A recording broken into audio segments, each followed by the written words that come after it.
Voice Out Truth ကနေပြန်လည်ကြိုဆိုလိုက်ပါတယ်ကျွန်တော်တို့အားလုံးရဲ့ဘုံရန်သူဟာစစ်အာဏာရှင်စနစ်ဖြစ်ပါတယ်ဒီစနစ်ကိုအမြင့်ပြတ်ဖြူဖြတ်ဖို့ဆိုရင်ဗျူဟာမြောက်စွတ်ဖယ်မှုရဲ့လိုအပ်တယ်လို့မြေပြင်ကရဲဘော်တွေရဲ့စိတ်ဓာတ်နဲ့အနစ်နာခံမှုကလည်းအင်ဂျင်ဆက်တစ်ခုလိုအရေးကြီးပါတယ်အခုရပိုင်းကိုမျိုးရန်အောင်သိန်းရဲ့ဖြိုးချချက်နဲ့ပတ်သက်ပြီးကျွန်တော်တို့ဘက်ကနေမျှတတုံးသက်တင်ပြပေးခြင်းပါတယ်ကိုမျိုးရန်အောင်သိန်းထောက်ပြတဲ့အချက်မှာစစ်ရေးအရာအောင်နိုင်မှုဆိုတဲ့ရည်မှန်းချက်ရှိပါတယ်ပထမအချက်အနေနဲ့ COC သိမ်းစာပါစစ်ကောင်စီလိုလက်နက်အင်အားတောင်းတင်တဲ့အဖွဲ့ကိုတိုက်ခိုက်တဲ့အခါဟိုအဖွဲ့ကလူ90ဒီအဖွဲ့ကလူ60နဲ့အစိတ်အမွားခွဲတိုက်နေရင်ရေရှည်မှာအောင်နိုင်ဖို့ခက်ခဲပါလိမ့်မယ်ပျောက်ကြားစနစ်ကနေပုံမှန်စစ်စင်ရေးကိုကူးပြောင်းဖို့ဆိုရင်စနစ်တကျကွက်ကဲမှုဟာမရှိမဖြစ်ပါဒုတိယအချက်ကအင်အားစုစည်းမှုပါအဖွဲ့ငယ်လေးတွေများနေခြင်းကစစ်ရေးအရဟန်ချက်ညီလူစားဖို့ခက်ခဲစေပြီးရေရှည်မှာထောက်ပံ့ရေးနဲ့ဖြူဟာပိုင်းမှာအားနည်းချက်ချစ်စေနိုင်ပါတယ်နောက်ဆုံးတစ်ချက်ကတော့နိုင်ငံတကာအတိအမှတ်ပြုမှုပါ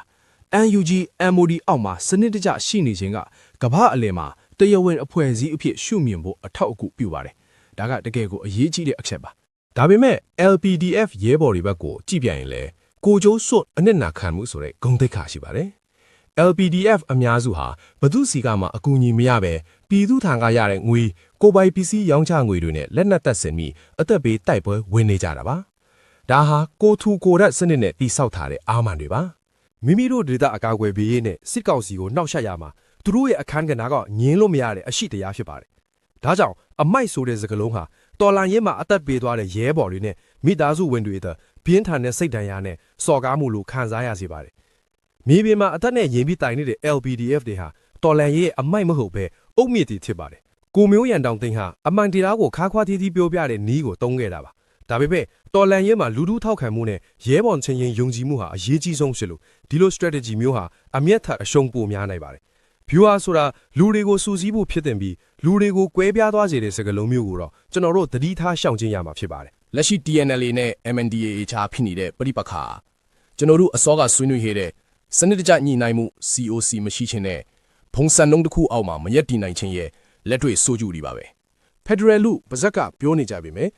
မြေပြင်မှာကိုယ်နယ်မြေကိုအဖွဲ့အစည်းအကျိုးစီးပွားကိုပဲရှေ့တန်းတင်နေကြတာဟာစစ်မှန်တဲ့ Federal စိတ်တဲ့ Federal Spirit မဟုတ်သေးတာကိုပြနေတာပါတကယ်လို့များတော်လန်ရေးဟာဆက်ကြလာမယ် LPDF တွေဟာလည်းတစ်ဖွဲ့စီဆက်ရှိနေမယ်ဆိုရင်အခုဖြစ်နေတဲ့ TNLA နဲ့ MNDAA တို့လိုတခင်မှဖြစ်မလာနိုင်ဘူးလို့ဘသူကအာမခံနိုင်မလဲ